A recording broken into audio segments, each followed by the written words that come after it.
Kak Bram. Ya, nah, gitu direkam biar ada jejak digitalnya. Halo, Nek. Gitarnya udah ini. Kenapa? Tidak boleh nangis itu. Tidak boleh Sari nangis. makin ini Sari loh. Makin Tidak boleh apa ya? nangis. Makin berkarisma. Makin ribuan ya. Gila. Iya, Aktif, makin coy. makin penuh misteri dia. Aktif. Yang baru bulan madu, yang baru bulan madu. Yeah. Oh iya, wow luar biasa. Pantas dia semakin bermisteri sekali. Gitu. Bukan sih Tumonggi loh, Tumonggi baru bulan madu Oh, ya. Tumonggi, Mak, sama apaan? Sama apaan? Sama apaan? Halo, ya aduh. Tumonggi, ketemu lagi kita ya. Itu Opa. Halo Opa Bram. Opa. Itu Opa Bram itu. Halo Adik Noli, jangan panggil Opa, Om aja. Jangan. Halo Panggil Opa. AA aja. AA. Semacam terlalu jauh. Oli. Itu Opa itu. Opa. AA Berampi. Oh halo AA Brampi. Iya, Berampi. Umbu Sari, Rambu Sari. Kenapa? Adik mau apa? Adik mau apa? Ade mau Ini Tante Esi. Halo Tante Esi. Kenapa Adik? Tidak bisa diam pegang. Oh, mungkin Adik Noli mau segera mulai mungkin ibadahnya. Ada yang mau apa kali? Ibadah kali? Iya. Atau yang mau iyalah. sepatah dua patah kata dulu lah, Bang Ben. Sepatah dua patah kata. atau Enggak, patah biasanya tiga. kan ada kata pengantar dari Ya, majelis betul. jemaat, dari Sambil penatua. DJ lah, sambil DJ. Itu. PDT kan nggak bisa lagi, penatua Belidiki kan nggak bisa lagi. Enggak. Mansula.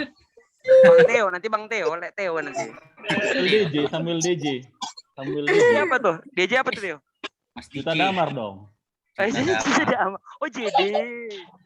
Udah DJ sekarang, bukan DJ lagi. DJ masih Oh, ya. Digital Jamar. Digital Jamar. berarti Siapa tuh suaranya? Tumonggi tuh ya? Apa dulu? Tuh suara-suara dari kegelapan itu. Wih, Pison. Vison. Tak prokes. Shalom Bapak prokes. Pendeta Vison. Tetap prokes ya. Salam Bung Ben, Bung Bram. Halo, shalom. Jangan cuma kami Vison. doang. Masih Ah, banyak yang nih lain, teman-teman yang lain. Di absen. Ada Ito Sagala itu yang harus di-unmute gitu loh. Bung Bram aman kah? Happy weekend. Puji Tuhan Vison aman berkat doanya Vison dan teman-teman. Berkat apa ini? Ini sebenarnya ada apa ini? Bukan yang mana ini? Selamat malam Ini ada teman-teman. apa ini? Oh ya. Malam Sari. Iya, teman-teman. Malam Rambusari. Terima kasih Kakak Brampi. Malam ini kita bersukacita sebenarnya karena berkumpul, tapi sekaligus juga dalam keadaan duka cita.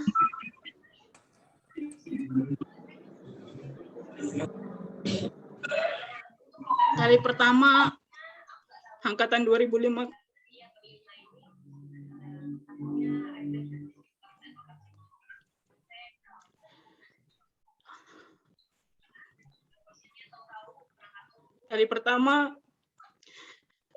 kita kehilangan orang yang mungkin punya banyak cerita. Tapi mungkin tawa kita yang barusan itu menunjukkan bahwa kita sama-sama merasakan kehilangan saat ini. Kita akan mulai untuk sebagai penghormatan kita untuk Pendeta Okta. Mari kita bersama-sama memuji Tuhan walaupun secara virtual. Saya percaya kita semuanya dalam rasa yang sama.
Teman-teman, mari kita berdoa. Kami berterima kasih Tuhan untuk setiap penyertaan-Mu dalam kehidupan kami. Kami percaya Tuhan yang tetap hadir dalam setiap musim suka ataupun duka yang kami jalani. Dan pada saat ini, kami meminta pertolongan Tuhan, kami minta kekuatan penghiburan daripada-Mu untuk bisa melawat setiap kami yang kehilangan, melawat setiap kami yang kelelahan. Oleh karena itu Tuhan, biarlah persekutuan ini menjadi sumber energi yang baru bagi kami, untuk saling menopang, saling menguatkan, melalui hal-hal yang bisa kami bagikan bersama. Tuhan, Engkau yang memberkati kami dari awal hingga pada akhirnya nanti. Dalam nama Kristus kami berdoa dan mengucap syukur. Amin. Kawan-kawan, tanpa saya ingin memperpanjang di awal ini, saya ingin langsung menyerahkan kepada Beli Diki yang akan memimpin kita dalam sharing ataupun renungan di malam penguatan ini, di malam penghiburan ini. Untuk Beli Diki, waktu dan tempat dipersilakan. Oke, terima kasih atas waktunya ya. Oke, sebentar saya buka untuk sharing atau share screen untuk kita renungan singkat ya di malam hari ini. Intinya bahwa renungan malam hari ini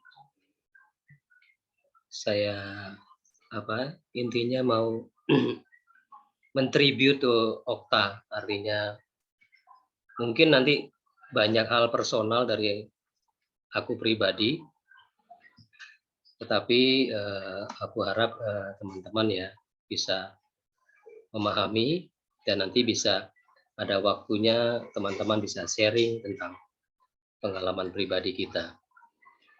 Tentu memang waktunya tergantung dari teman-teman karena kita berbeda zona, jadi ada yang bisa terlalu malam, ada yang masih sore juga seperti kami yang di barat ini kan masih sore, tapi mungkin teman-teman yang di timur sudah terlalu malam. Baik,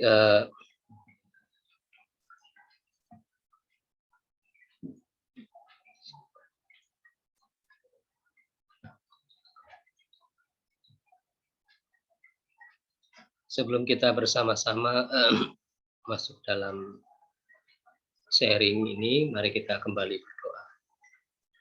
Tuhan, di tengah-tengah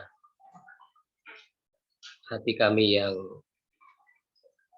benar-benar bertanya-tanya tentang misteri dalam kehidupan ini, kami mengucap syukur tetap Tuhan bisa bersama-sama dengan kawan-kawan kami, sahabat-sahabat kami, Teologi 2005, Universitas Kristen Satya Wacana, yang saat ini kami berada di manapun, kami bersyukur bisa bertemu di malam hari ini. Di dalam kami mengenang dan mengingat rekan kami, almarhum Bapak Pendeta Octavianus Cesar Siringo-Ringo.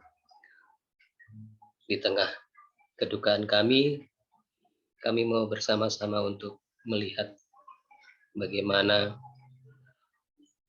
keteladanan yang Bapak Pendeta Okta telah berikan kepada kami, kiranya apa yang boleh nanti kami sharingkan dapat menjadi hal yang baik bagi kami semua di dalam pelayanan kami, dimanapun kami beraktivitas dalam kehidupan kami. Di dalam nama Tuhan Yesus kami berdoa dan bersyukur. Amin. Baik kawan-kawan, renungan di malam hari ini aku berikan judul Berani Berkata Benar, yang didasari dari Injil Matius 5 ayatnya yang ke-37. Baik, demikianlah firman Tuhan. Jika ya, hendaklah kamu katakan ya. Jika tidak, hendaklah kamu katakan tidak. Apa yang lebih daripada itu berasal dari si jahat. Demikianlah firman Tuhan, diberkatilah kita yang mendengar. dan melakukannya dalam hidup kita hari lepas hari.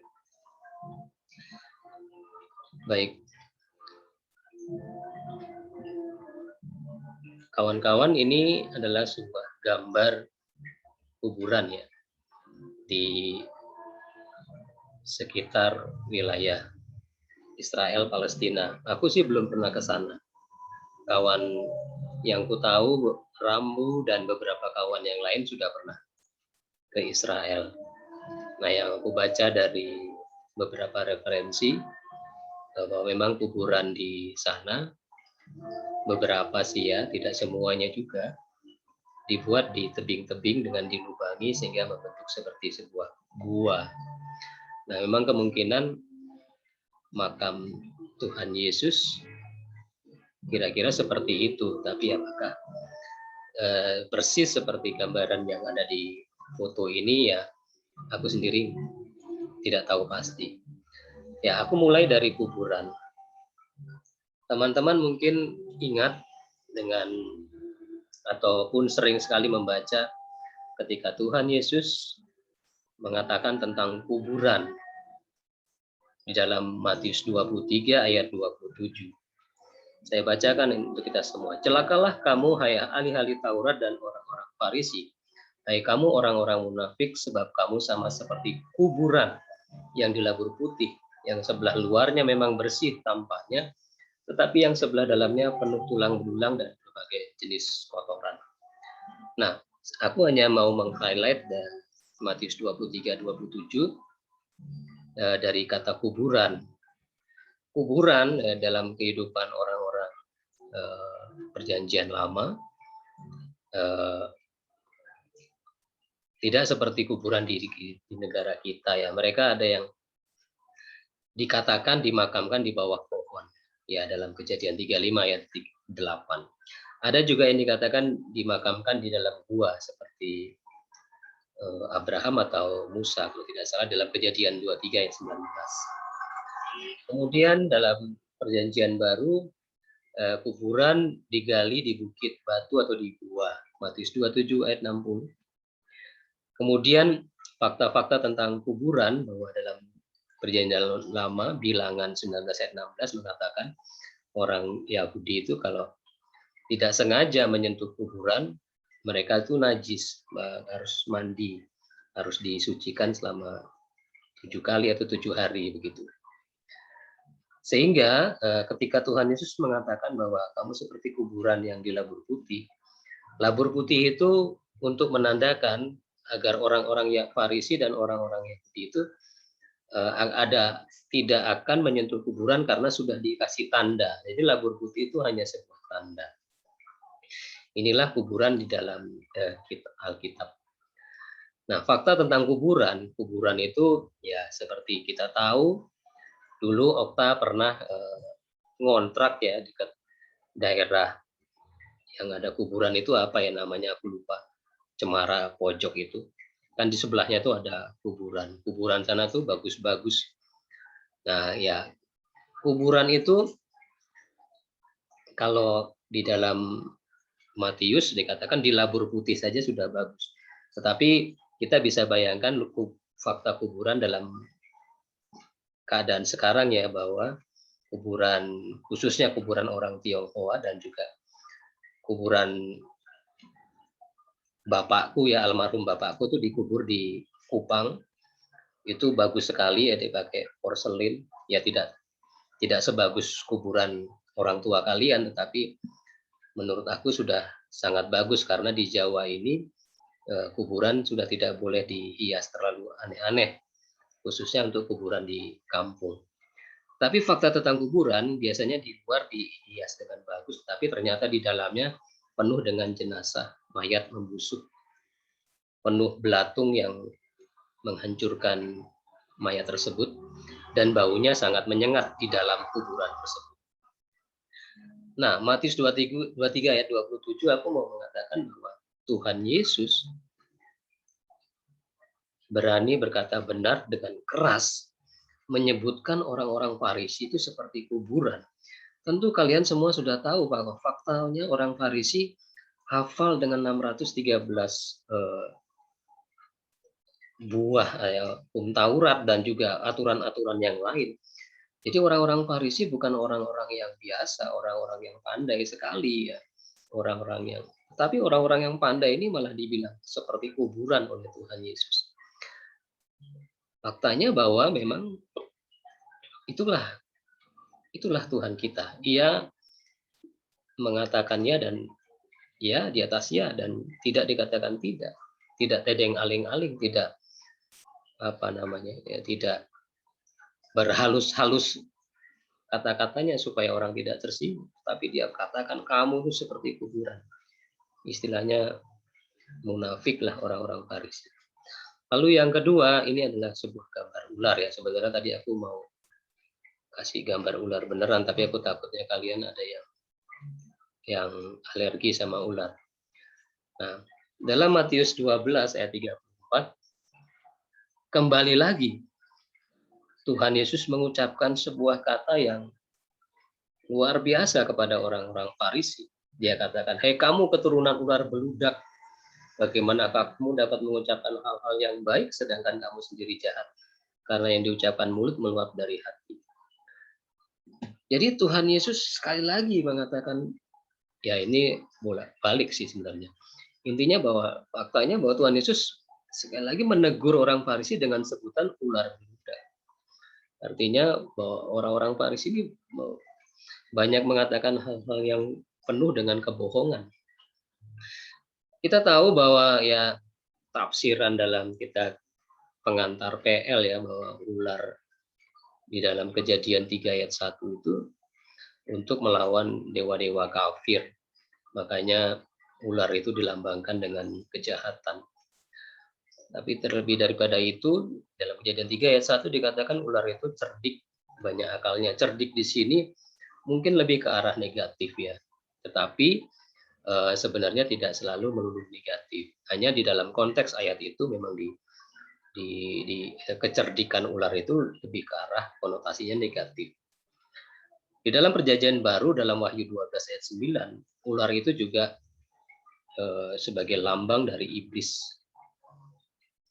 Dan dalam Matius dikatakan orang-orang Farisi itu seperti ular. Nah, fakta tentang ular itu mulutnya lidahnya berbisa, mempunyai bisa yang mematikan, hewan berbisa yang mematikan, bergerak diam-diam, lambang kesesatan dalam Yahudi. Tetapi sekali lagi teman-teman juga kita tahu bahwa fakta tentang ular bagaimana ketika Musa membuat tongkat ular itu mengalahkan ular-ular yang memagut bangsa-bangsa Yahudi. Ketika orang lihat tongkat ularnya Musa, mereka bisa sembuh. Tetapi pada umumnya ular itu dikonotasikan memang sebagai sebuah hal yang negatif, iblis. Bayangkan sekali lagi orang Farisi yang pandai-pandai itu dikatakan kamu adalah keturunan ular beludak. Sebuah perkataan yang berani dari Tuhan Yesus. Ini adalah gambar Daniel di hadapan Nebukadnezar. Tadi pagi aku membagikan renungan di grup kita.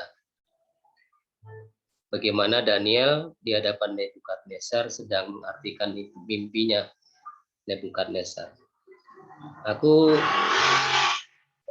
menggarisbawahi dalam Daniel pasal 4 ayat 22. Di sana Daniel mengatakan, Tuankulah itu, ya Raja, Tuanku yang telah bertambah besar dan kuat, yang kebesarannya bertambah sampai ke langit dan yang kekuasaannya sampai ke ujung bumi. Jadi, tentu kalian tahu kisah ini bagaimana Daniel dengan gamblangnya berkata di depan mukanya Raja Nebukadnezar, penjajah itu, ya istilahnya ya Daniel menjadi budak di sana. Dengan berani tanpa tedeng aling-aling dia mengatakan bahwa Raja Anda akan hancur kalau Anda tidak bertobat. Artinya dia berani sekali ya, tidak bermulut manis dan secara belak-belakan lah. Teman-teman, secara singkat aku mau menyampaikan begini.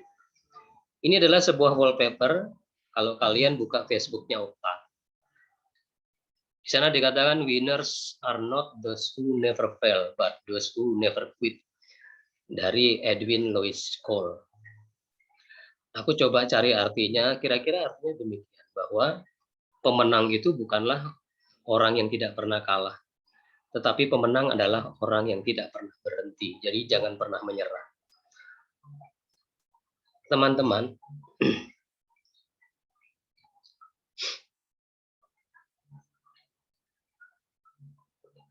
aku pribadi waktu bikin renungan tadi pagi itu benar-benar malu, benar. Aku benar-benar malu. Bagaimana setelah aku mengingat peristiwa tahun lalu atau 2 tahun lalu, kita tahu semua banyak anggota di grup kita keluar karena perbincangan menjelang pemilu. Dan aku terbawa dalam suasana yang tidak mengenakan. Aku 12 tahun, teman-teman, bedanya dengan kalian. Tetapi ketika itu aku tidak seperti orang dewasa dan aku seperti anak-anak yang mengucapkan kata-kata yang menurut aku di luar yang seharusnya. Dan aku sempat keluar dari grup, kemudian aku diundang lagi sama Join, dan aku sempat japri sama Desmond bahwa aku kecewa dengan Okta. Jujur, aku kecewa dengan Okta. Teman-teman, ada banyak cara orang menyampaikan suaranya, pendapatnya. Okta adalah salah satu orang yang menurut aku konsisten. Dia tidak berubah sejak dia kuliah sampai hari ini. Dia tidak pernah bermanis-manis di depan orang. Kalau dia ada orang yang salah, dia katakan salah. Dia tidak pernah berpikir bahwa nanti kalau aku mengatakan ini kepada majelisku, kepada jemaatku, aku akan dipukul, aku akan dimutasi, aku akan direndahkan ataupun diturunkan atau dilepas jabatan pendetaku. Dia tidak peduli. Ketika dia merasa itu benar dan dia punya landasan berpikirnya, tata gerejanya, ataupun Alkitab dan tafsir, dia katakan, dia berani lantang bersuara. Aku terus terang memang tidak mungkin sama dalam pemilihan kata-kata dengan Okta. Tetapi aku bisa melihat bagaimana semangat yang dia berikan, bahwa kita tidak boleh takut untuk berkata benar. Cara Okta berbicara memang demikian, tapi apa yang dia sampaikan itu benar, kawan-kawan, benar. Ketika dia mengatakan ketidaksetujuan dengan pemimpin negeri ini, itu adalah suaranya dia. Cara dia menyampaikan membuat kita semua keluar dari grup sebagian, tapi itulah cara Okta. Sekali lagi, dia tidak ada maksud sama sekali membenci kita, tidak ada. Tapi dia sungguh-sungguh merupakan sosok yang tidak suka dengan ketidakadilan yang terjadi di negara ini. Itu saja. Itulah yang dia suarakan. Meskipun pemilihan bahasanya, pemilihan kata-katanya membuat kita semua tersinggung, termasuk aku. Kepergian Okta ini menyadarkan aku bahwa Tuhan Yesus keras loh.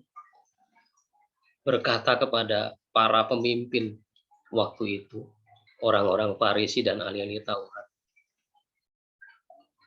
coba kita, salah satu dari kita, pemimpin di gereja, ada seorang jemaat kita, Pak Pendeta, Anda seperti ular beludak.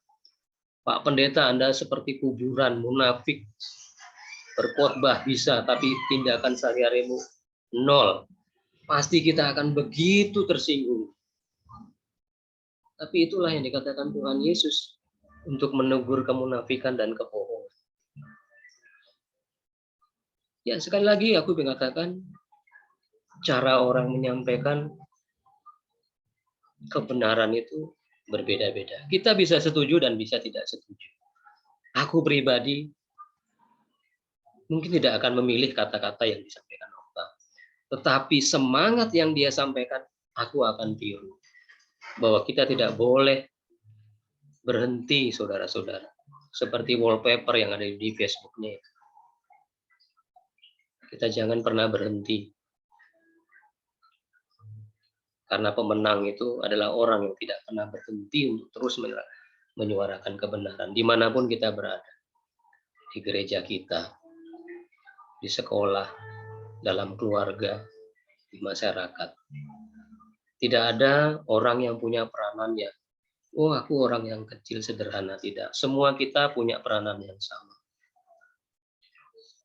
Kita semua penting. Dan jadilah pemenang. Seperti kata sahabat kita. Marilah kita jadi pemenang. Pemenang yang tidak pernah berhenti. Ya, saudara-saudara, teman-temanku yang terkasih dalam Tuhan, itulah yang bisa aku sampaikan di malam hari ini, bahwa secara jujur aku mengatakan Okta adalah orang yang berani berkata benar. Jika ya, dia katakan ya. Jika tidak, dia katakan tidak. Mungkin kalian bisa tidak setuju dengan aku. Tetapi itulah yang aku rasakan. Tuhan Yesus memberkati. Baik Sari, itu yang bisa aku sampaikan. Dan aku kembalikan kepada Sari. Ya, Tuhan Yesus memberkati. terima kasih Blidiki yang sudah berbagi dengan kita semuanya, teman-teman. Secara pribadi, saya juga bukan orang yang punya pengalaman ataupun cerita ataupun kisah-kisah yang banyak dengan almarhum Bang Okta. Tetapi betul, saya begitu ibaratnya kayak secret admirer ya dengan pemikiran dia begitu. Jadi sering kali memang mungkin kita sepakat bahwa gayanya, caranya lantang gitu ya, kayak nantangin gitu ya, makanya itu yang saya ingat gitu. Tapi lagi-lagi itu benar-benar meninggalkan bekas ataupun pengalaman berpikir bersama-sama dengan Bang Okta. Dan semoga itu benar-benar bisa jadi semangat kita untuk teman-teman angkatan. Nanti setelah ini mungkin ada teman-teman yang lain yang akan memberikan penghormatan terakhir ataupun menceritakan kesan-pesannya, pengalamannya begitu ya. Mungkin juga kita tidak terlalu berlama-lama, tapi sebelumnya saya mau share satu video yang tadi juga sempat di share oleh Vison di grup, tapi semoga video ini hanya membantu kita mengenang segala kebaikan-kebaikan yang ada, dan itu jadi kenangan terindah juga buat Arpaso Alas.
Teman-teman dipersilakan kepada yang ingin menyampaikan kesannya atau mungkin ingin bercerita, berbagi. Saya tidak bisa menunjuk satu persatu, tetapi silakan dengan kerelaan hati teman-teman diberikan waktu.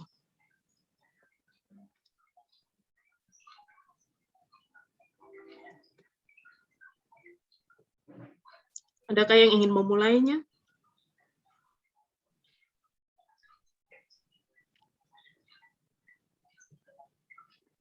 Bang Ben lah, Bang Ben.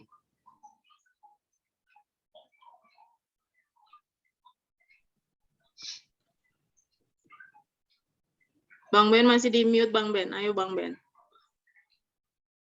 Sampaikan sepatah dua kata-kata.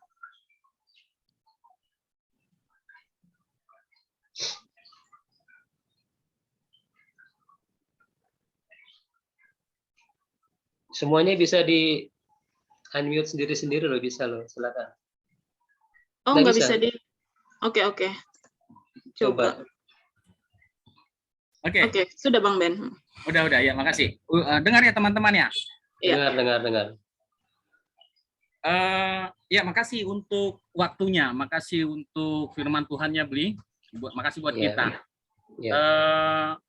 Satu yang ku kenal mengenai Lekotak, Yokta, dia orangnya nggak mau kalah. Ya. Nah, artinya nggak mau kalah, egonya tinggi, apa yang diutarakannya harus bisa diterima orang. Ya. Belak-belakan. Ya. Pertama kali kenal sama dia sama Le Uco. Kami bertiga. Kebetulan juga karena kami bertiga juga pernah kuliah di sekolah lain tentang teologi. Kaum buangan ya, Bang. Ya, buangan, bisa dikatakan seperti itu. Ketemu sama dia, orangnya mendominasi dalam arti pembicaraan. Yang enaknya sama dia itu yang sisi nggak enaknya dulu. Biasa manusia kan, yang nggak enaknya dulu yang dilihat. Baru yang enaknya kita mau ngejek dia sesuka hati sampai artinya maaf cakap sampai orang tuanya kata kasar, dia nggak peduli. Dia nggak peduli dengan itu. Itu fairnya. Dia suka-sukanya untuk ngomong, tapi mungkin ya karena maaf sesama Batak kami, aku bisa ngerti sifatnya dia. Sama yang kayak dibilang Bli tadi, dia fair untuk bisa menerima pendapat orang lain yang walaupun secara pembicaraan dia nggak mau kalah. Dan yang satu yang kusalut sama Lekotak ini, dia peduli sama orang yang kecil. Pernah kalau nggak salah kami nggak makan, dia nanya, Ben kau udah makan? Biasalah di akhir bulan, belum. Ayo kita cari makan. Di tempat siapa? Banyak orang Batak di sini. Kalau nggak ada pun orang Batak, kawan-kawan kita orang Timur. Kalau nggak ada pun di tempat yang lain. Artinya di situ sampai sebegitunya dia sama kawannya. Dia pernah ikut partai. Apa itu? PRD. Dan sering ku bilang komunis, kau bilang gitu. Aduh, Le, jangan gitulah. Kau ini nggak tahu kau udah diobrak-abrik pemerintahan kita. Kan biasa gitu gayanya, selalu menyalahkan pemerintah. Udah yang bagus pun dibikin selalu salah. Tapi itulah dia. Itu uniknya. Orangnya belak-belakan, orangnya baik, bisa dikatakan baik. Dan ajas manfaatnya banyak. Bagaimana tuh, Artinya, Bang? ajas manfaatnya seperti ini. Dia penghuni apa aku bilang ya? Penghuni kehormatan di asrama. Mungkin karena dia orang-orang asrama, anak-anak asrama udah banyak tahu dia yang lebih tua, kan biasa gitu. Orang hormat sama yang lebih tua. Itu dimanfaatin semuanya. Mau susunya pun diambil, mau minumannya pun diambil, mau apanya pun diambil, dia suka dia. Dan dia cuek. Ya diambil aja, tinggal ngomong. Omongan yang menyelamatkan dia. Nggak bisa lagi ku ambil rupanya punyamu. Apa maksudmu kau beli ini? Kau beli ini nggak mau dihabisin rupanya. Kita mau bilang apa coba kalau dibilang kayak gitu sama abang? Tapi itu yang ku salut sama dia. Dia bisa peduli sama orang lain. Dia orang yang enak untuk diajak diskusi, itu pasti. Dosen aja dilawan. Iya. Artinya pas yang dibilang beli itu tadi, dia sosok orang yang berani. Dia nggak peduli mau pendetanya bagaimana, dia nggak peduli. Kalau nggak salah ya Monia, dia pernah berselisih paham sama seniornya ya, yang pendeta. Kurang tahu entah gimana jelasnya, tapi mungkin emang Guru Desmond nanti yang bisa ngapainnya. Tapi artinya kita kehilangan dia. Memang ada feelingku tapi nggak sampai meninggal, maaf. Ada feelingku dia, tapi nggak sampai separah itu. Jemaat banyak yang pergi tapi bisa selamat. Okta kenapa enggak? Dia masih muda, dia belum berkeluarga, belum berketurunan, masih nggak ngerti lagi hancurnya hati Inang Buruna Baban ya. Nggak ngerti lagi hancurnya orang tua dari Okta sama keluarganya semua. Nggak ngerti lagi kita mau gimana.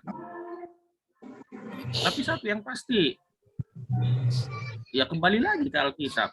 Itu udah rencana Tuhan, apa kita mau bilang? Ya hanya dengan itu jalan satu-satunya kita bisa bertemu dengan juru selamat kita.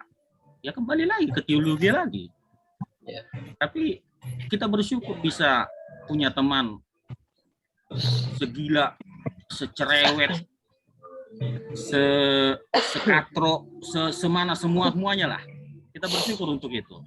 Kita bersyukur bisa kenal Octavianus Siringo-ringo yang bisa dikatakan orang yang belak-belakan, orang yang fair, orang yang peduli sama yang kecil, yang walaupun istilahnya enggak dari horongnya, golongannya, dia bisa peduli.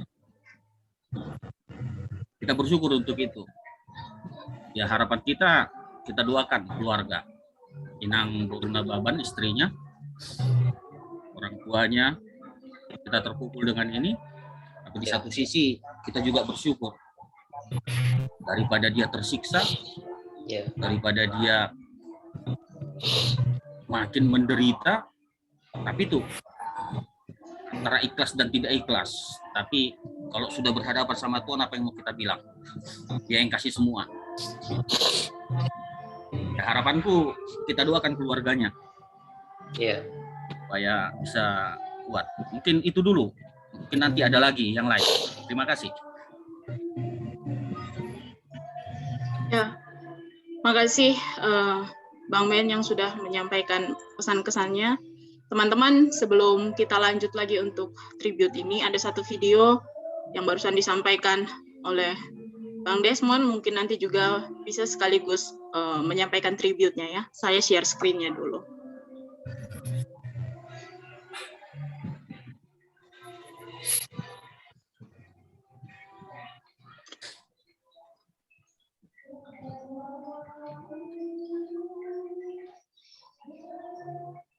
Sebentar ya.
Jalan waktu. Ya, langsung ke Bang Desmond aja.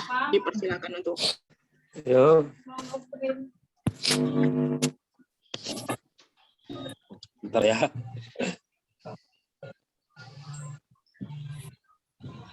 Sudah kau beli headsetmu, Mon?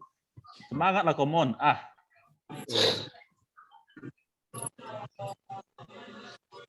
Kemarin dia tidak punya headset, Tio. iya. Waduh. Sekarang dia baru beli dia.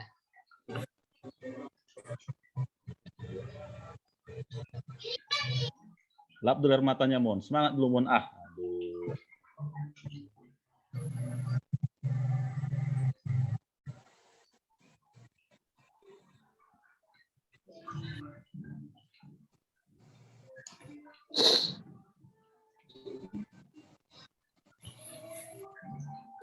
Di unmute dulu, Bang Desmond. Iya. Nah, jadi sebenarnya aku mau cari video di kuburannya gitu ya, tapi nggak dapet karena nggak ada yang rekam atau enggak. Tapi yang dapet itu masih tadi video waktu dia melintas di gereja tempat dia melayani, Indrapura Kota. Jadi memang Bang Okta itu dari tadi sebenarnya dioper-oper gitu ya, diminta keluarganya dia supaya dikuburkan di Serampa, kampung mertuanya. Tapi nggak dikasih, nggak tahu pemerintah Serampa mungkin yang nggak ngasih, tapi nggak dikasih, dia dikubur di Serampa, terus dicoba mau dikubur di Simalingkar B, daerah Medan, tapi katanya udah penuh. Jadi mungkin ada koneksi, akhirnya dikubur dia di rumah sakit Batubara. Jadi agak jauh sebenarnya ke Batubara. Cuman posisi Batubara ini memang harus ngelewatin gereja tempat dia pelayanan. Nah, jadi tadi itu direkam sama jemaatnya waktu ambulannya melintas dari depan gereja tempat dia melayani, hanya melintas begitu sebenarnya.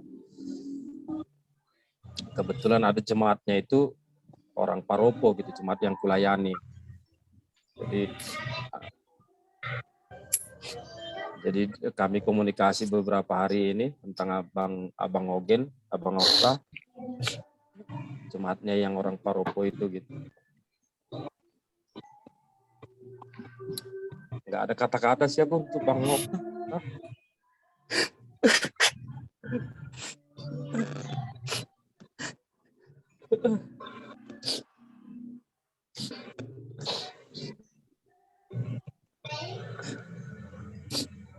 Cerewetnya itulah kepeduliannya.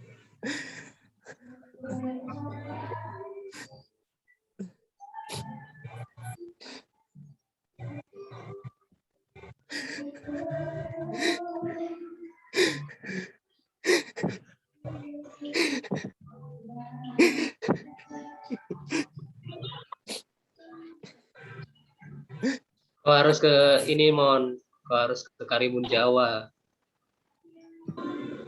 Ingat janjimu sama dia. Nantilah aku temani ya.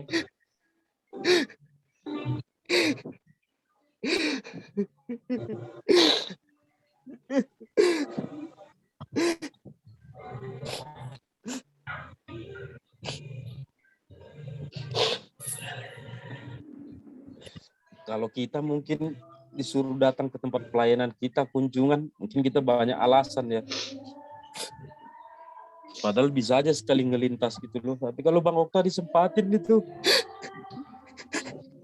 Indrapura sebenarnya dekat itu dari tempat awak lewat kalau mau pulang kampung. Tapi gak ada singgah.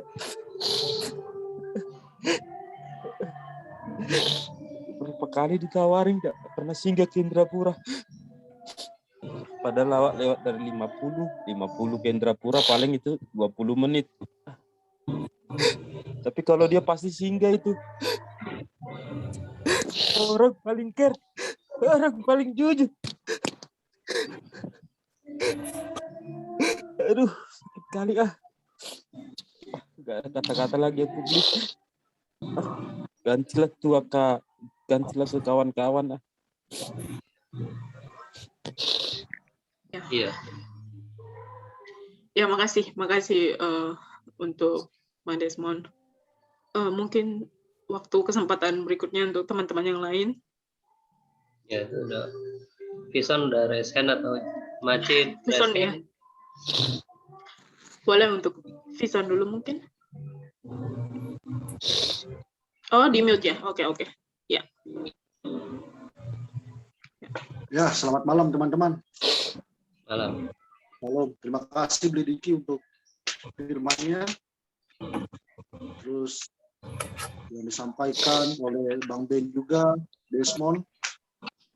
Mungkin kita sudah merasakan sangat kesedihan yang sangat mendalam. Jadi ada suatu kebanggaan saya bersama Okta. Ini perempuan gue.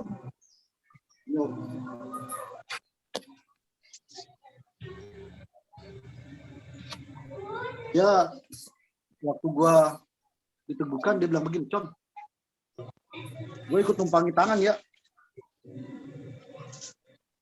Biar ada jembatan Calvinis sama Lutheran. Sambil ngakak ketawa. Terus dia bilang, gue doain lu supaya lu nanti jadi pendeta yang hebat. Ya jujur teman-teman, gue ngerasa sampai saat ini, gue bisa seperti ini juga karena doa Okta gitu.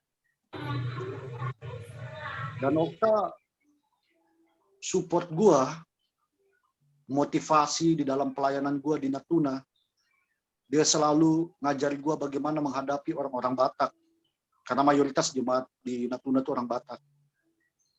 Diajarin gue, ada harus keras, ada harus lembut.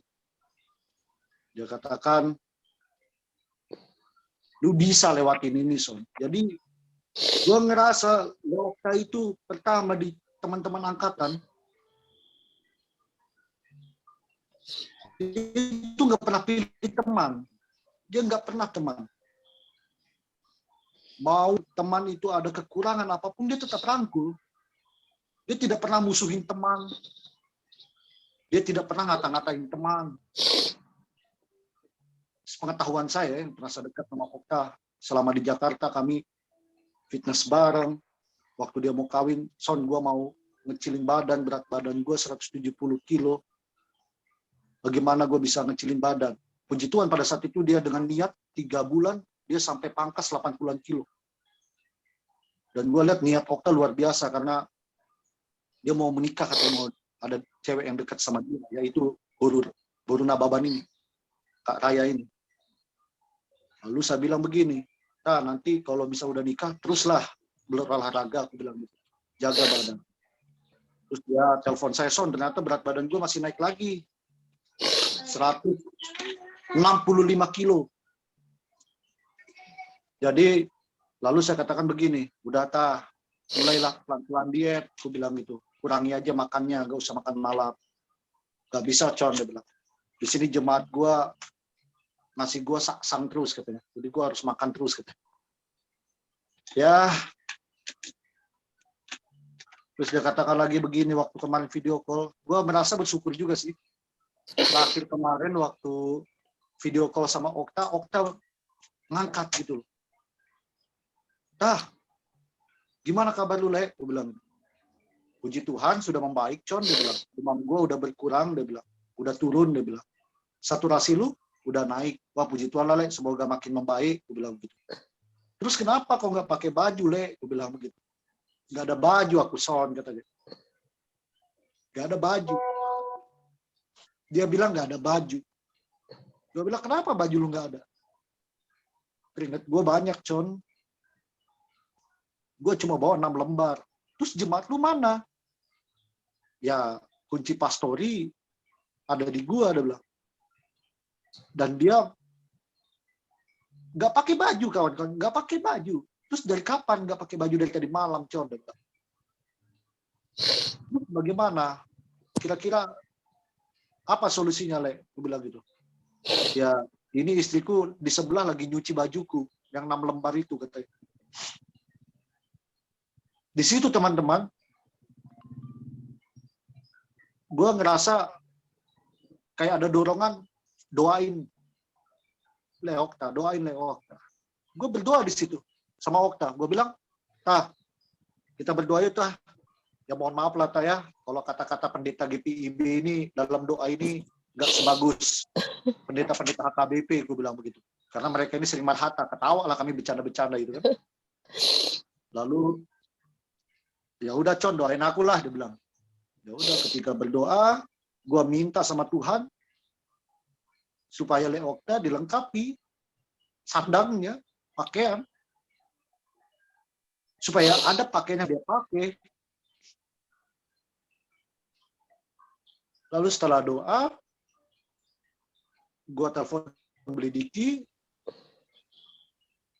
dan dia bilang sama gue, Japri, Con, doa lu terkabul. Gue udah dapat baju dari ada pasien yang ukuran badannya sama kayak saya, dia bilang. Dia ngasih gue baju, dia bilang. Ya, Le, ya, yang penting lu pakai baju, Le. Ya, gue sempat bercanda, sempat bercanda. Lu ngapain nggak pakai baju, Le? Gue bilang gitu, udah kayak VCS aja kita ini, gue bilang begitu kan. Sambil ketawa, dia ngakak kan. Ya udah, dia minta lihat Leti. Dia minta lihat Leti. Anak gua, dia bilang, wah, mana buru si Ringgo itu, Con, dia bilang. Jadi Okta itu dulu ya pengen jadi bapak asuhnya juga buat Leti. Makanya dia bilang, Leti itu baru si Ringgo, bukan bayi lain lagi, dia bilang. Gua minta anakmu, dia bilang. Terus si Okta bilang begini lagi, Con,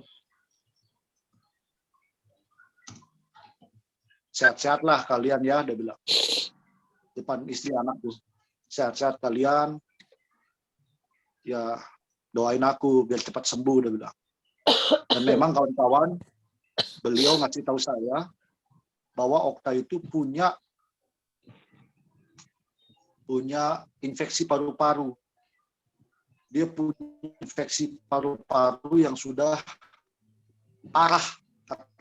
Jadi pun boleh bertemu dengan dia, karena takutnya istrinya kan sedang juga terpapar, akhirnya memperparah keadaan Okta gitu loh. Jadi dia bilang, Tah, pasti Tuhan tolong kok, gue bilang gitu. Pasti Tuhan tolong lu, gue bilang. Tuhan pasti jamah lu. Dan habis itu kan kita lihat di grup, dia sudah tidak lagi balas kan. Dia sudah tidak lagi balas. Dan dia bilang katanya dia udah pasang oksigen, saturasinya udah mulai menurun, dan sudah mulai kritis. Kita dengar info dari berita-berita yang ada. Lalu ya ini teman-teman, saya jujur, saya sudah cerita sama Gamis juga, sama Lius, sebelum Okta meninggal, malam sebelum Okta meninggal. Ya itulah mungkin dalam mimpi gua Okta pamitan. Dia pakai kemeja putih sama celana hitam. Gue pakai baniang pada saat itu. Nah, baniang itu kalau di GPIB itu dipakai dalam acara kedukaan. Sering dipakai dalam acara kedukaan. Lalu gue tanya, Le Okta, dari mana? Biasa, Son, tapi sambil ketawa khasnya Le Okta, ketawa ngakak sambil tangannya itu sambil kayak menunjuk begini. Ya udah, Le, jalan yuk, gue bilang begitu. Kita jalan. Yuk, Con, dia bilang. Nah, habis itu gue lupa gue bagaimana sama Leokta. Dan besok malamnya dengar pertama Desmond, lalu Games menyusul dengan emot nangis.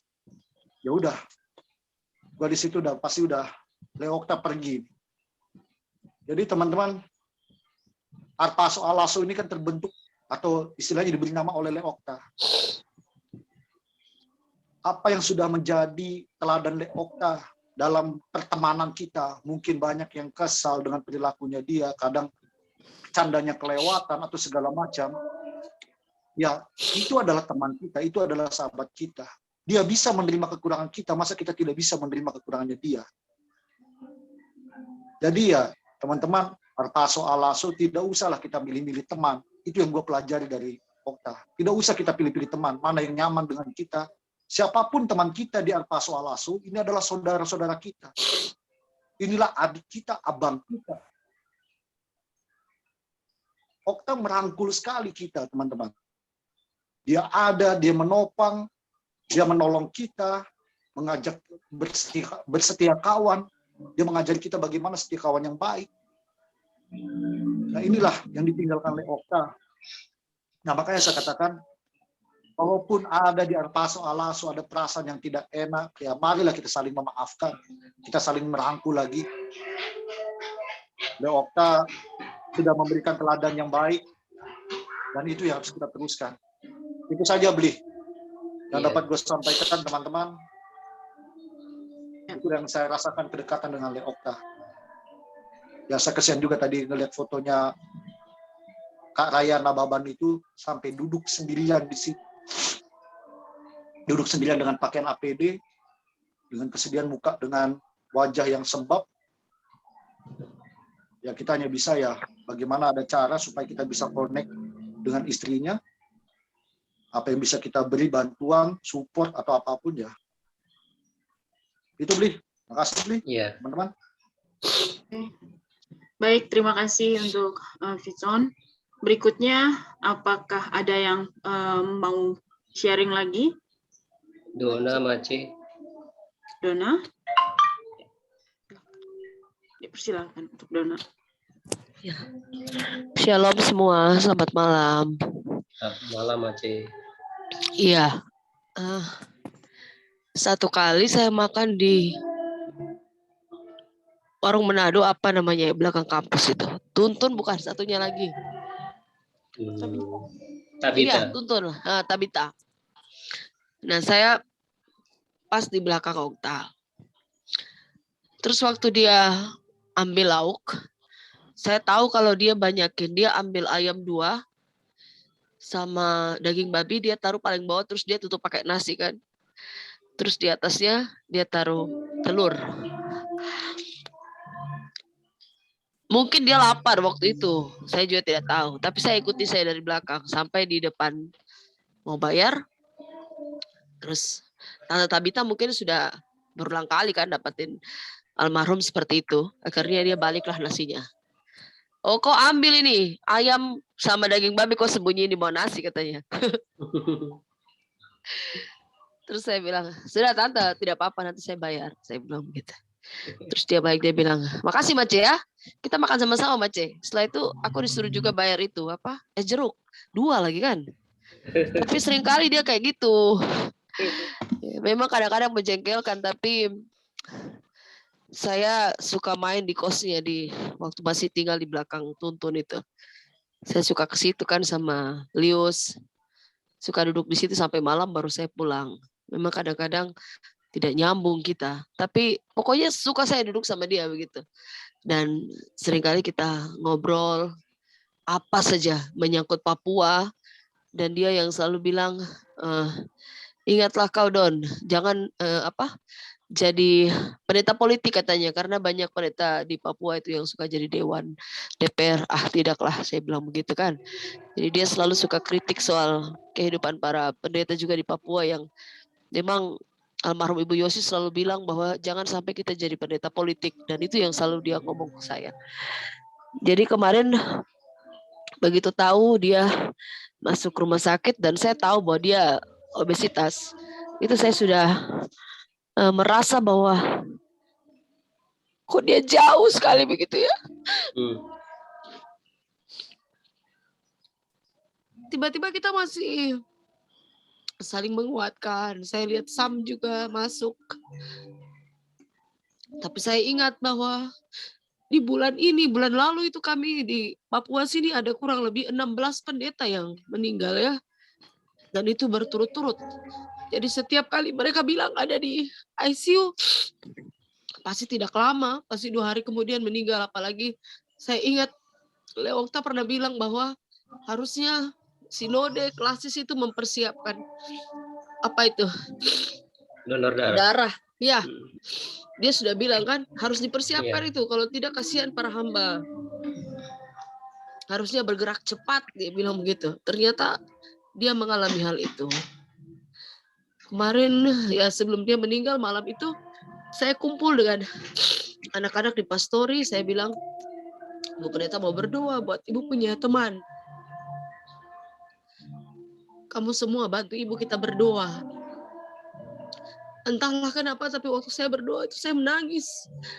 Saya sudah rasa dia jauh sekali. Dan saat itu di sini tepat jam 8. Kami selesai berdoa, saya bilang sama anak-anak, besok pagi kita berdoa, subuh kita berdoa lagi buat Bapak Pendeta ya. Mereka bilang iya. Lalu saya matikan HP dan saya tidur.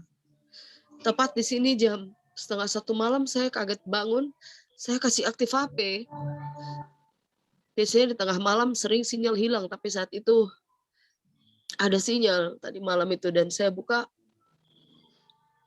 Pertama notifikasi yang masuk itu Arpasus Alaso dan saya lihat teman-teman sudah memberikan motion menangis.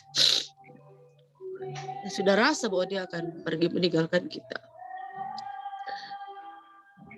Terima kasih buat Leokta yang sudah banyak mengajar kita untuk bicara ketika sesuatu salah.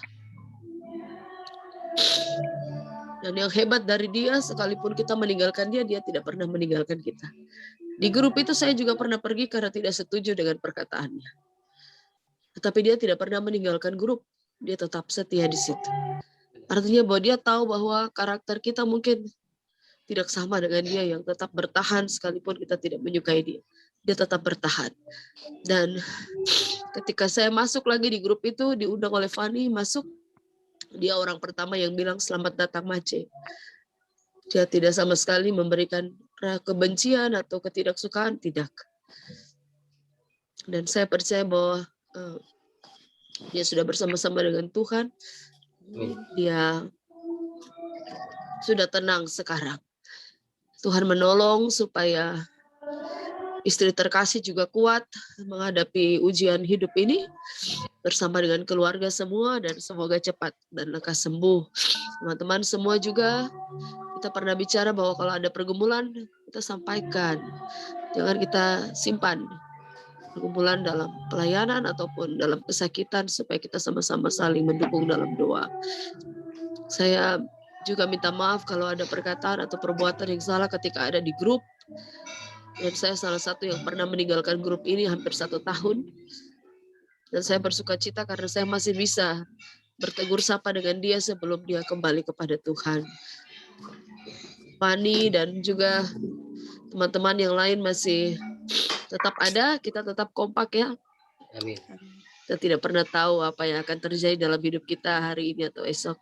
Tuhan memberkati, minta maaf setelah ini saya leave karena sudah tengah malam di sini. Tuhan memberkati kita semua. Shalom. Shalom. Terima kasih untuk Macedona. Ya, teman-teman, ada satu video lagi sebagai kenangan buat kita untuk mengingat almarhum Bang Okta. Saya mau coba share ya video singkat ini. Mungkin ada yang sudah pernah melihatnya juga ya.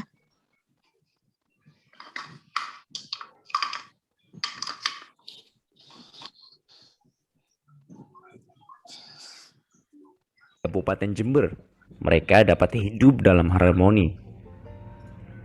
Jember merupakan contoh kebinekaan Indonesia. Beberapa suku dan agama hidup damai dengan saling menghormati dan menghargai.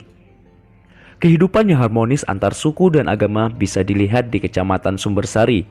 Umat Islam dan umat Kristen di daerah itu memiliki toleransi yang tinggi.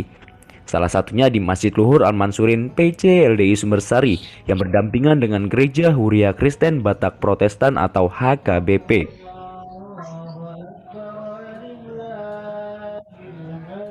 Mereka saling menghormati dan bergotong royong. Dalam perayaan Hari Raya Idul Adha misalnya, para jemaat HKBP memfasilitasi tempat sholat Id dan memberikan seekor kambing sebagai wujud toleransi di antara mereka.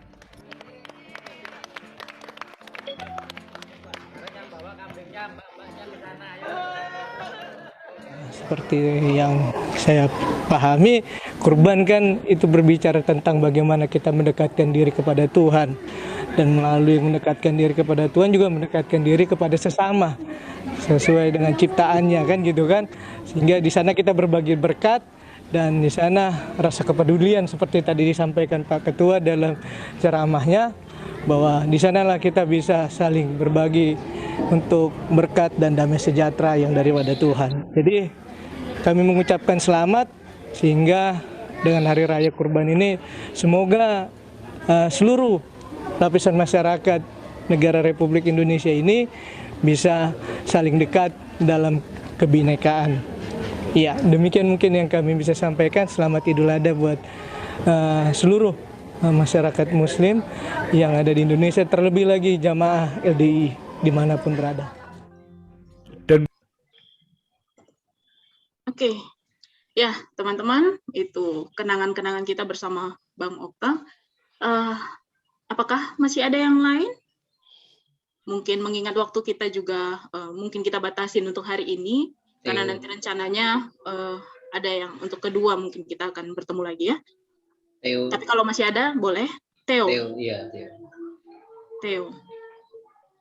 Silakan Theo.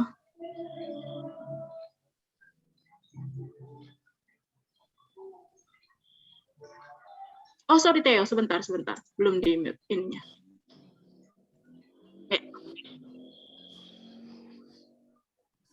Ya, terima kasih teman-teman. Melalui kesempatan ini saya ingin mengajak kita, memang ada waktunya kita menangis, mungkin inilah saatnya kita menangis, tapi mungkin ke depannya kita perlu memberikan satu perhatian kepada istri beliau, Raya Boruna Baban, di dalam menandakan kita satu air mata dengan beliau. Saya pikir nanti dapat dikoordinasi seperti biasa oleh teman kita, entah Diki atau Fani, dan kita harap tentu semua angkatan kita dapat berpartisipasi. Dan ini sudah orang kedua ya di angkatan kita yang telah mendahului kita. Sebelumnya di Nyoman. Di Nyoman, suaminya dari sahabat kita, Alda Marieta. Jadi kita turut berduka cita. Terus yang kedua tadi sebagai tribut kepada Leota, saya selalu ingat yang dibilangnya bahwa kalau ada yang meninggal, untuk apa ditangisi? Ingat aja yang baik-baik. Dan saya memang ingat yang baik dari beliau. Ini mempertegas dari yang disampaikan oleh Biben tadi. Jadi sebenarnya teman-teman, walaupun kalian lihat aku kompak dengan Biben ini, kami pernah setahun tidak cakapan ini, oleh Biben ini. Nah, yang menjembatani ini kita adalah tahu itu, kita tahu. Yang menjembatani kami ngomong ini oleh Okta gitu. Nah, ada aja caranya untuk menjembatani. Pura-pura dia bicara ke apa namanya ke Baby Band, padahal di sampingnya ada saya gitu kan. Karena dia adalah penghuni gelap asrama oleh Okta. Dan saking spesialnya, satu-satunya tempat tidur yang patah di asrama adalah tempat tidurku dipatahinnya. Terus yang kedua, ketika ada razia asrama penghuni gelap sama Pak Welem. Nah, kami bingung menyembunyikan Leota ini di mana. Karena di satu sisi badannya pada saat itu 170 kilo, seperti sahabat kita Vison mengatakan. Memang kita masukkan beliau ke dalam lemari ketika pemeriksaan, dan itu sangat berkesan lah kepada Leota. Kemudian juga kenakalan-kenakalan di masa muda lah ya, kayak apa namanya film-film yang seperti itu ya, kita pernah tukaran-tukaran dulu, sangat teringat terus ya kepada Leota. Saya pikir beliau ini adalah tokoh apa ya, tokoh yang merakyat ya. Yeah. Karena baju saya sudah banyak dipoyakkan ya, dipinjamnya, dipoyakkannya terus tidak balik. Jadi saya sangat simpatik lah dengan beliau. Oleh karena itu, beliau juga pernah sekali nelpon saya, teman-teman, di tahun 2020, dia nelpon, dia bilang dia lagi kesusahan. Dengan bahasa daerah dia bilangnya, kenapa ya teman-teman di saat semua membutuhkan, saya hadir untuk mereka. Tetapi kenapa kalau aku lagi susah ini semua menjauh, ditanyanya. Kami sering teleponan teman-teman. Kemudian ditunjuknya lah sahabatnya yang sangat dekat dengan dia. Satu sinode lagi, satu angkatan. Ketika aku datang untuk menunjukkan kesusahan aku, kenapa tidak dibantunya? Jadi saya bilang sama Leo terus terang, Lek jujur aja, Lek butuh apa? Kita siap membackup. Nah, disitulah kita teringat bahwa ternyata orang yang care sama orang lain pernah juga merasa kesepian. Pada akhirnya tentu kita hanya dapat mengucapkan selamat jalan kepada Leota. Biarlah kita ini menjadi semangat bagi kita bahwa perjuangan Leota tetap kita lanjutkan, bahwa menjadi pendeta yang kritis di tengah jemaat. Dan satu lagi harapan saya adalah kita lakukan tali kasih kepada istrinya sebagai penambah imun dan juga penambah supporting lah bahwa mereka tidak sendirian. Saya pikir itu aja teman-teman. Salam kasih dari Jelambar. Tuhan memberkati. Terima kasih untuk Theo. Ya, berikutnya Kak Bram ya, udah raise hand ya. Boleh Kak Bram?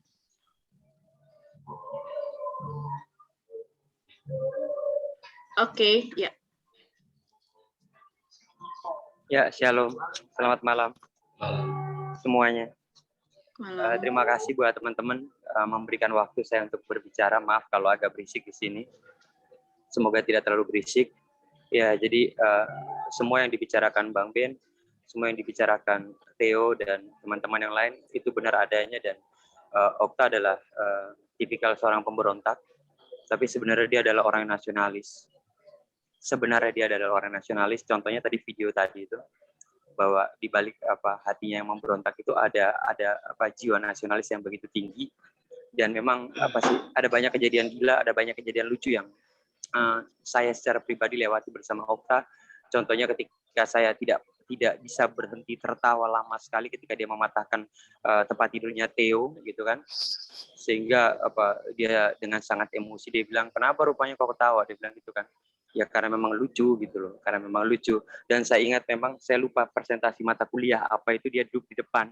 Nah karena kan saya tahu dengan postur tubuhnya Okta, dia duduk di bangku kuliah nih di gedung E yang ada ininya nih, itu kan agak sempit. Nah jadi saya miss call dia di depan gitu kan.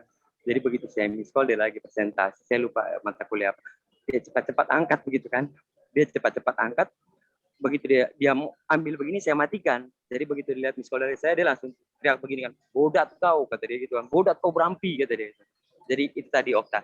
Okta itu orang yang seadanya, dan memang ada satu situasi yang terkesan bahwa ketika dia melakukan hal itu, wow gitu loh. Mungkin ada sebagian dari kita nggak bisa terima begitu loh. Tapi hal itu juga yang sebenarnya bisa kita belajar dari Okta, dan salah satunya adalah penerimaan. Saya bersyukur kalau malam hari ini saya boleh ikut dalam diskusi ibadah Zoom ini atas kepergian Okta, begitu kan, karena saya ada di tempat dari 2016, saya ada di tempat yang mungkin tidak semua orang inginkan begitu kan, di tempat di mana 2016 sampai saat ini, di tempat di mana saya merasa orang tidak terima saya merasa bahkan keluarga saya sendiri tidak terima saya begitu kan. Lalu Okta pernah datang mengunjungi saya. Okta pernah datang mengunjungi saya sama Noel. Nah, jadi sebelum perjalanan itu dia WA saya sambil dia fotoin. Yang dia fotoin itu apa? Ini Marlboro merah. Jadi saya ketawa, dia fotoin Marlboro merah, dia bilang, "Tuh, aku bawakan Marlboro merah." Jadi dia datang mengunjungi saya di tempat ini begitu kan. Dan dari situ saya belajar bahwa yang mengubahkan setiap kita, saya secara pribadi itu adalah penerimaan.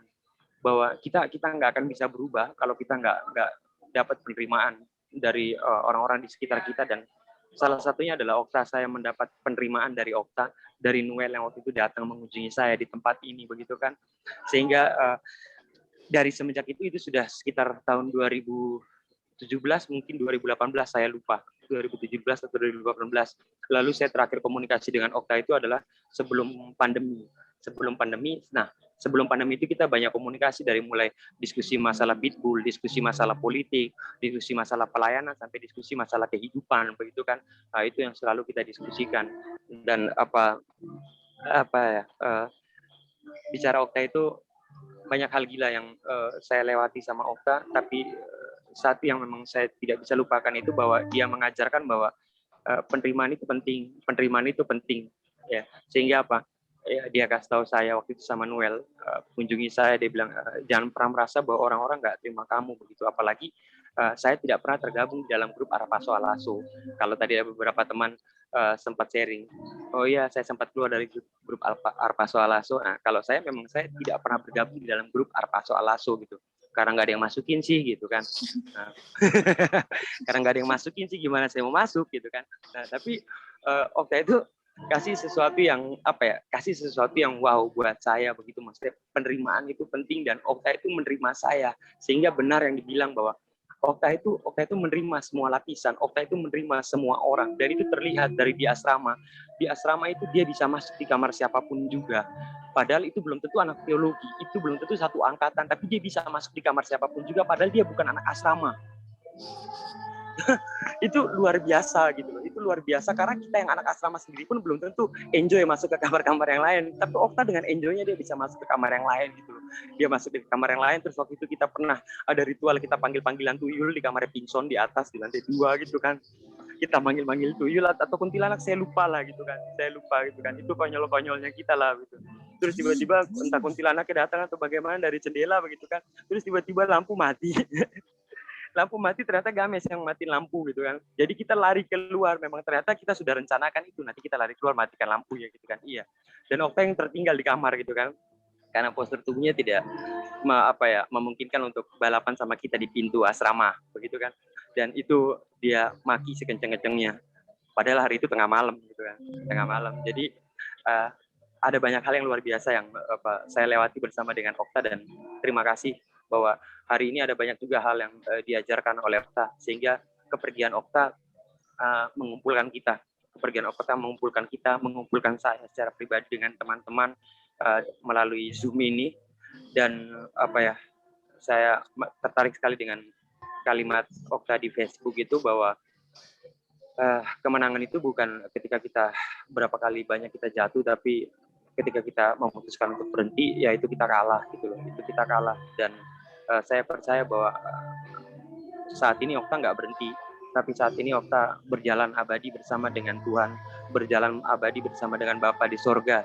Dan saya sedih, tapi saya tahu bahwa hidup ini adalah Tuhan yang punya, masa depan ini adalah Kristus yang punya, semuanya ini Tuhan yang punya. Jadi di balik kesedihan itu saya bahagia karena Okta kembali kepada yang punya, yaitu Bapa di sorga. Jadi terima kasih teman-teman sudah mengajak saya juga dalam ibadah via Zoom ini, dan ya selamat jalan Okta, dan kita akan bertemu kembali di Yerusalem yang baru.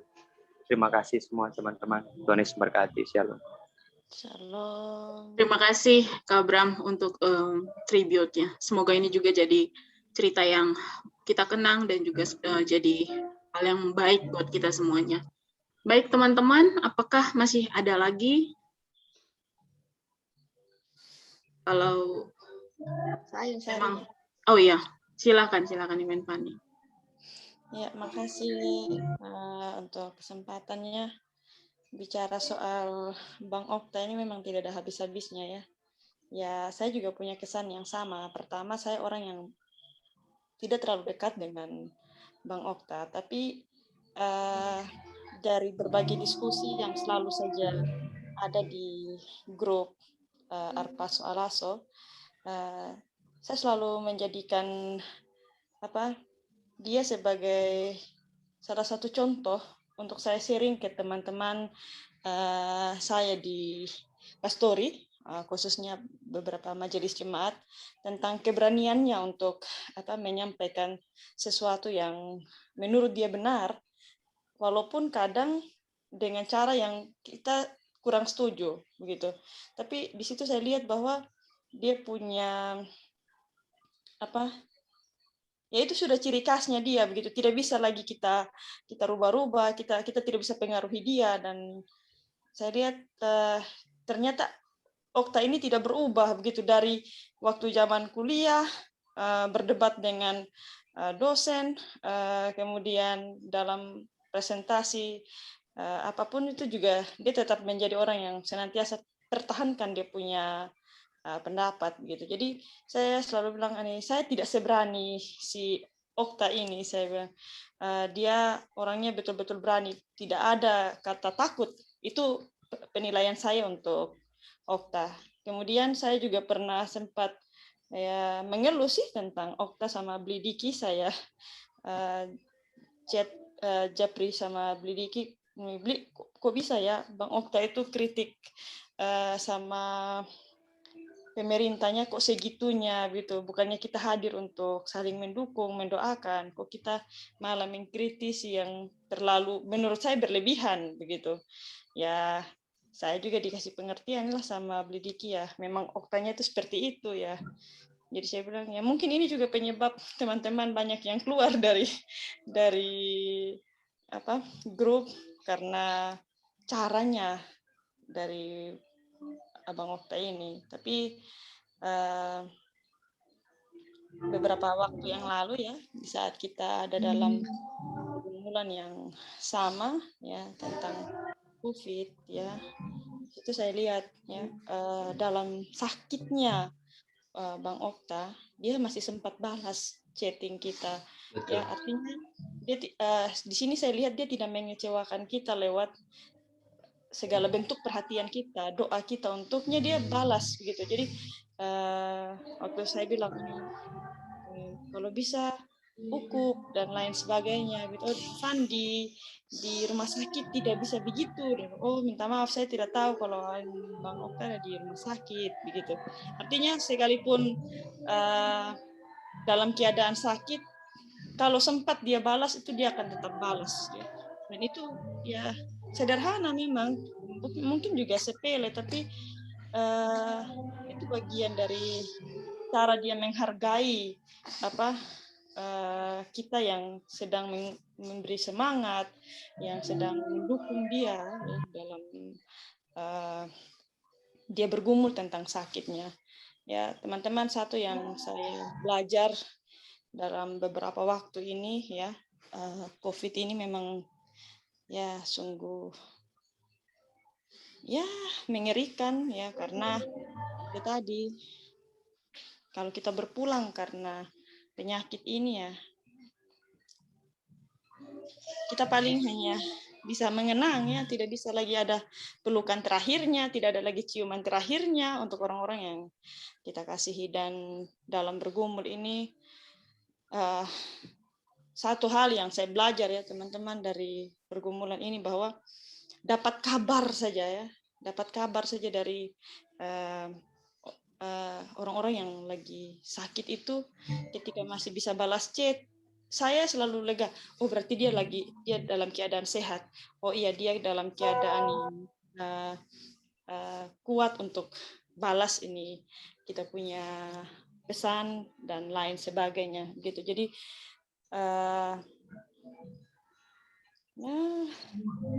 saya mau bilang terima kasih saja untuk Bang Okta yang pernah menjadi bagian cerita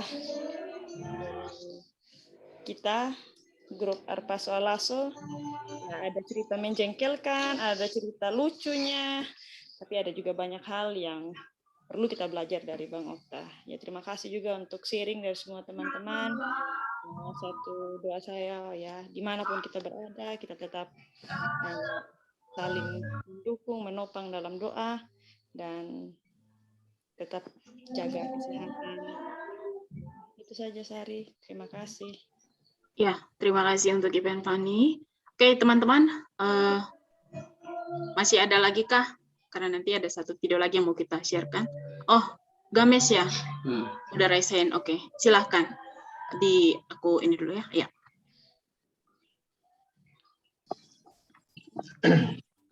Ya, terima kasih udah dikasih waktu buat menyampaikan kenangan tentang abang kita, teman kita ini. Aku mau bilang bahwa Okta ini energinya nggak pernah habis untuk menyemangati orang, untuk peduli sama orang, bahkan untuk mengunjungi teman-temannya. Soalnya aku juga salah satu yang pernah dia kunjungi waktu kami masih vikaris, aku masih vikaris.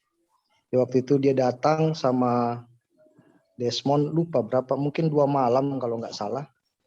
Jadi 1 malam sebelum mereka pulang besoknya, aku ajak makan malam ya tadi aku sempat ngomong juga di grup. Cerita itu lucu sekali betul, karena motor yang dia naikin nggak sanggup untuk naik ke perbukitan itu, memang karena terjal banget gitu. Sampai akhirnya itu motor dia geletakin, lalu dia jalan.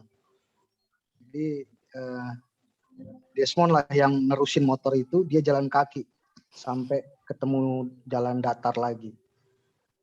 Lucu sekali gitu. Dan waktu itu tempat makan kami ya salah satu tempat makan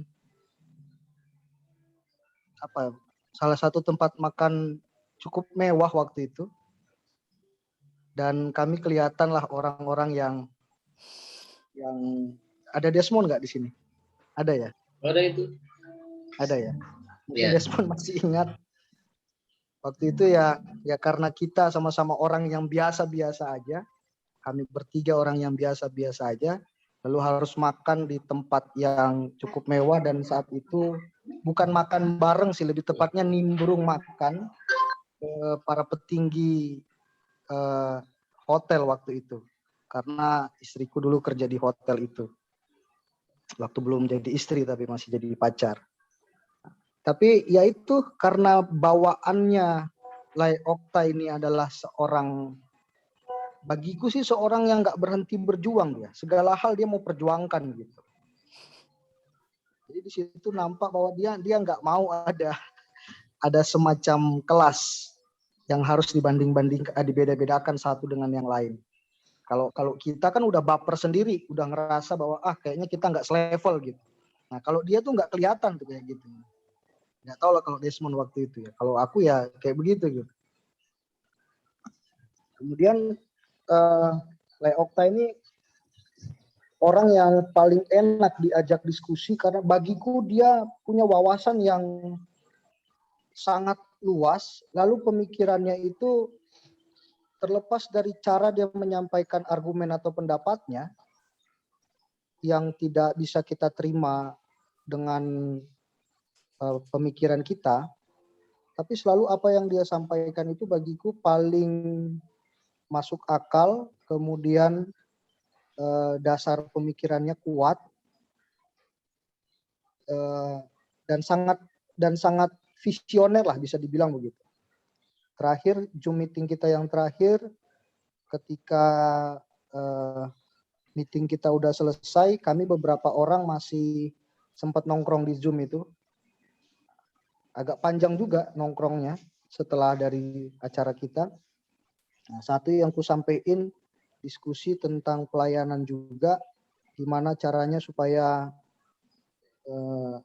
persekutuan gereja-gereja di dalam satu kota itu tidak dalam tanda petik tidak dikuasai oleh gereja-gereja yang beraliran itu gitu ya.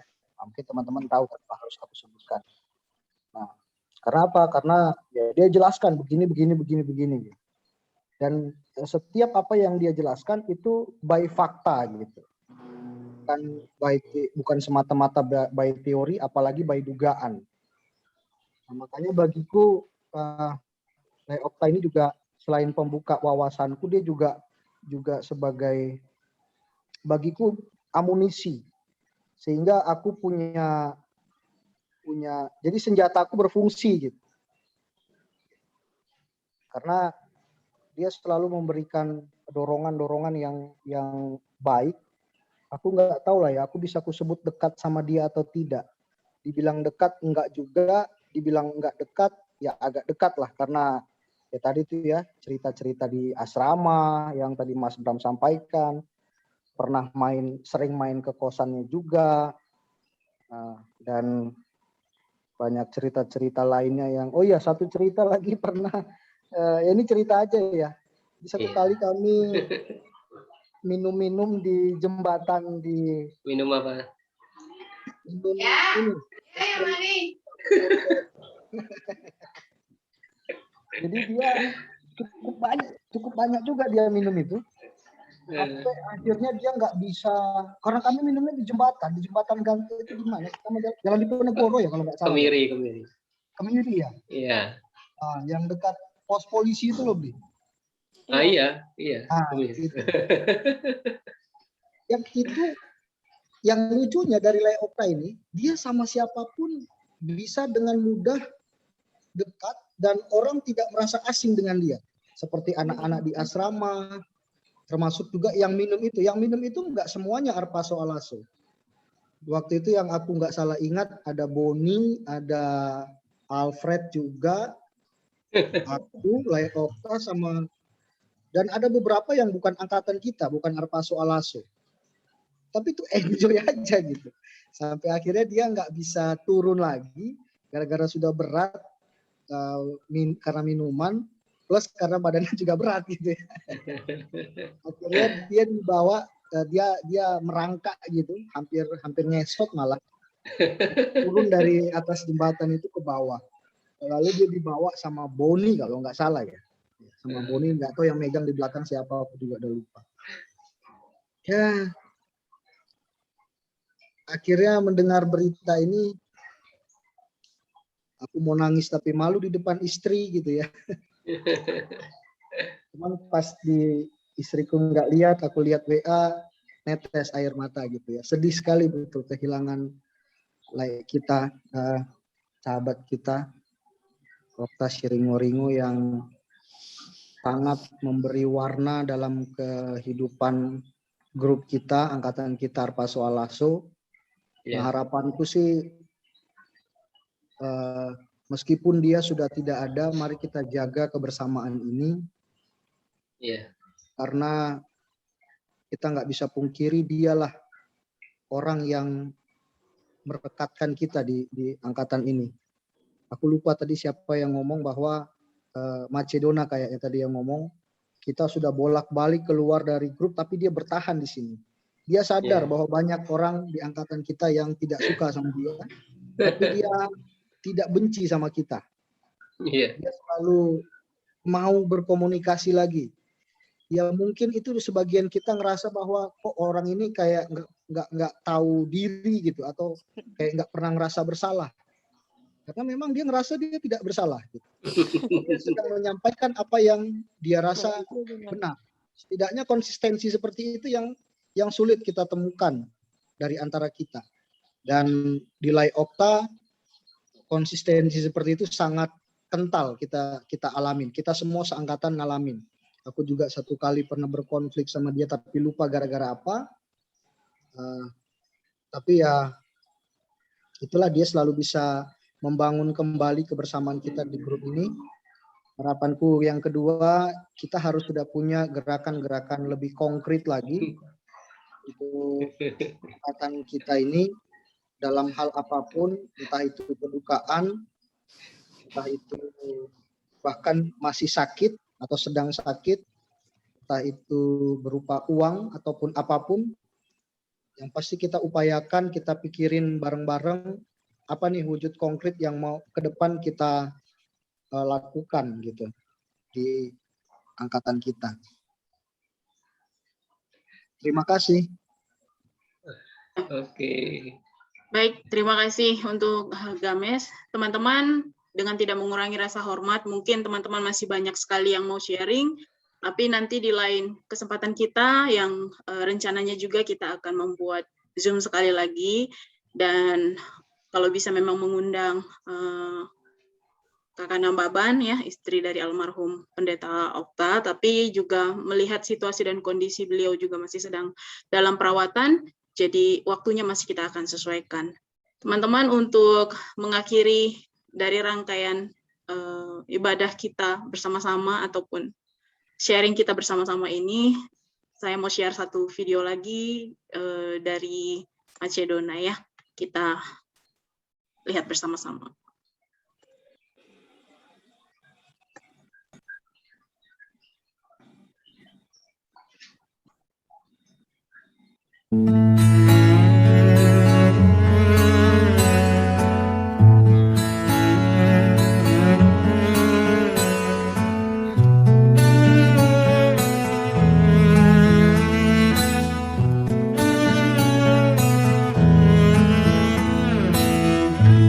Datang akan pergi,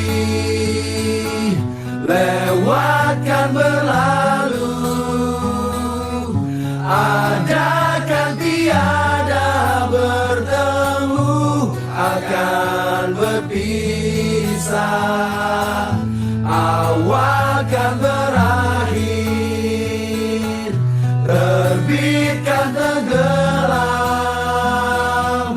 pasang akan surut bertemu, akan berpisah. Hey, sampai jumpa di lain hari, untuk kita bertemu lagi. Ku relakan dirimu pergi, meskipun ku tak siap untuk merindu, ku tak siap tanpa dirimu, ku harap terbaik untukmu.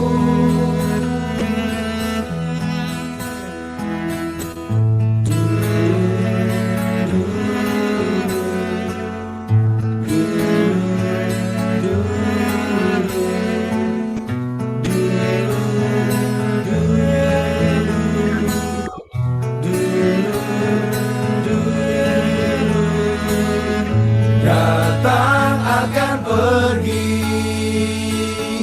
lewatkan berlalu, adakan tiada bertemu, akan berpisah, awal kan berakhir, terbitkan tenggelam, pasang akan surut bertemu, akan berpisah. Hey, sampai jumpa di lain hari, untuk kita bertemu lagi. Ku relakan dirimu pergi, meskipun ku tak siap untuk merindu.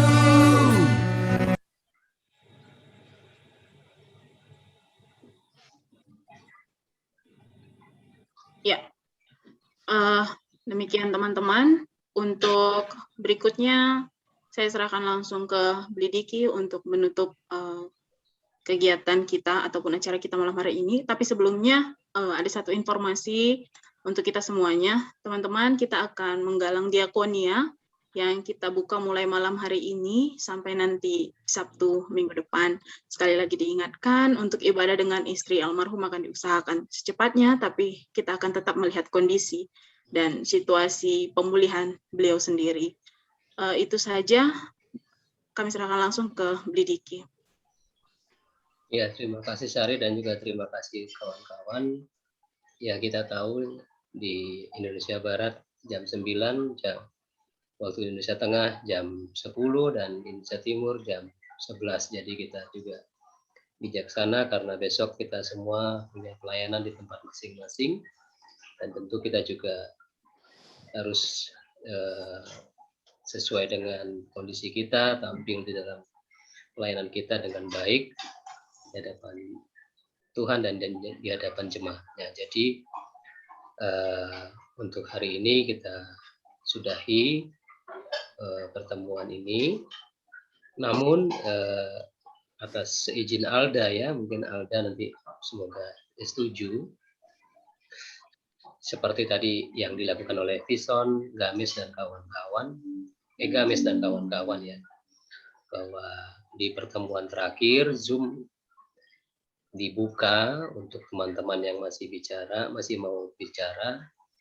Tetapi saranku sih ya mari kita beristirahat seperti kata Theo, mari kita ingat yang baiknya, kita semangat, kita lanjutkan dalam pelayanan, dan ingatlah coba kunjungi di Facebooknya Okta yang mengatakan bahwa pemenang itu adalah orang yang nggak pernah berhenti.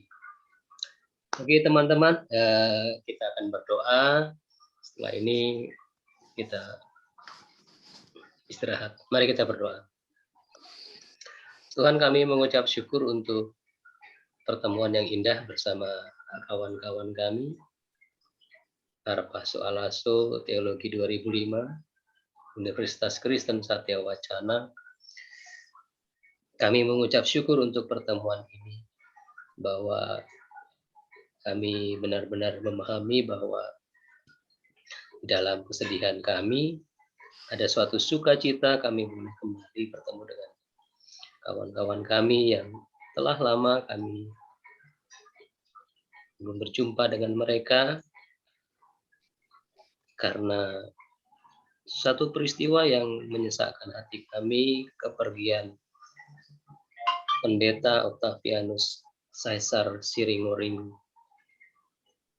Kami percaya bahwa Tuhan telah mempermuliakannya. Kami percaya bahwa Okta sudah memaafkan kami semua dengan apa yang boleh kami lakukan.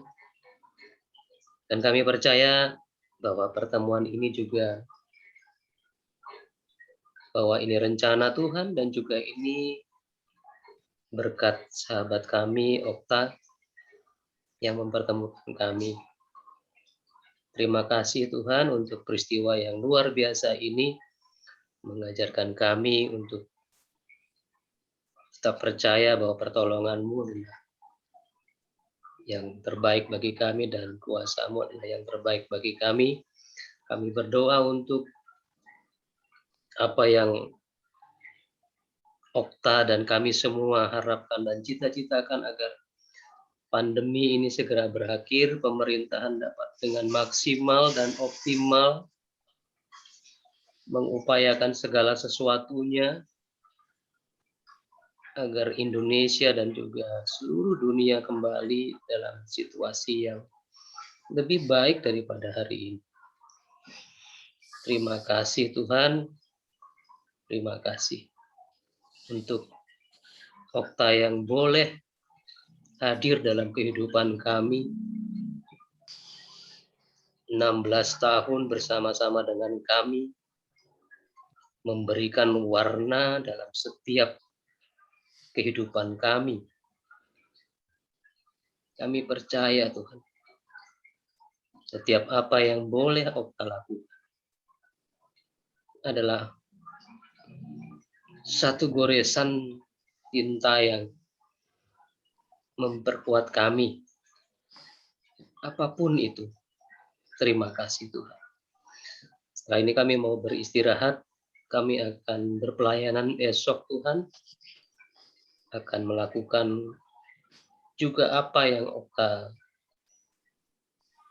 cita-citakan agar kami tetap berpelayanan, tetap menyuarakan kebenaran, keadilan, agar setiap orang memperoleh hak mereka sesuai dengan apa yang Tuhan perintahkan bagi kami semua untuk menjadikan semua bangsa murid-Mu. Terima kasih Tuhan, terima kasih untuk semuanya, berkati juga keluarganya, almarhum Bapak Pendeta Octavianus Caesar Siringo-Ringo, berkati mereka dalam kedukaan mereka, kesedihan mereka, Tuhanlah yang menghibur, berikan kekuatan, bahkan sampai beberapa hari ke depan, Tuhan berkati kesehatan keluarga, dan juga kembali mereka akan ke Jakarta, Tuhan sertai jauhkan dari yang jahat.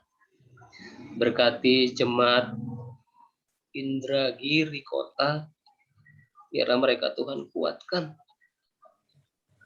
Peristiwa ini mendewasakan mereka untuk menjaga kesehatan, untuk menjaga diri mereka dengan tetap berpegang teguh pada Tuhan. Dan teristimewa Tuhan, kami berdoa untuk istri terkasih almarhum Pendeta Okta, Tuhan.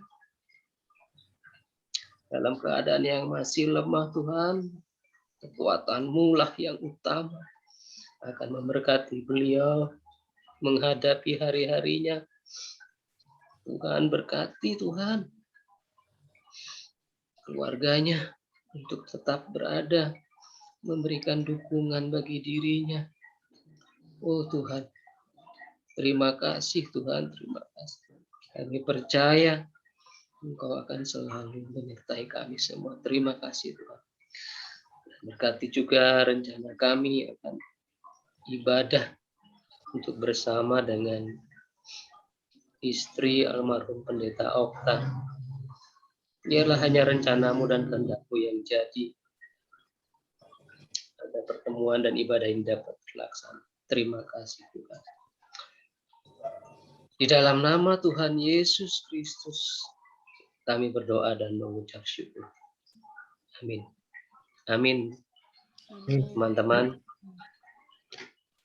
terima kasih untuk kebersamaannya malam hari ini. Sampai jumpa di lain waktu ya, seperti lagu tadi. Oke, kita semua ini adalah admin dari Atarsu Alasul di grup WA. Semua bisa menambahkan semua teman yang ada di kontak WA kita, silakan dimasukkan.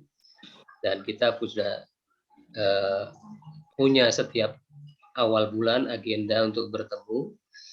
Di awal bulan September kita akan bersama Kak Ira. Tentu memang tidak menjadi biasa lagi karena Okta sudah tidak ada, tetapi aku berharap teman-teman bisa bergabung dalam awal bulan September nanti. Tinggal tunggu pengumumannya. Demikian ya teman-teman. Sampai jumpa. Selamat malam. Shalom. Selamat malam semuanya. Selamat malam semuanya, teman-teman. Tuhan berkati. Amin. Selamat jalan ya Okta. Ya. Selamat jalan Okta.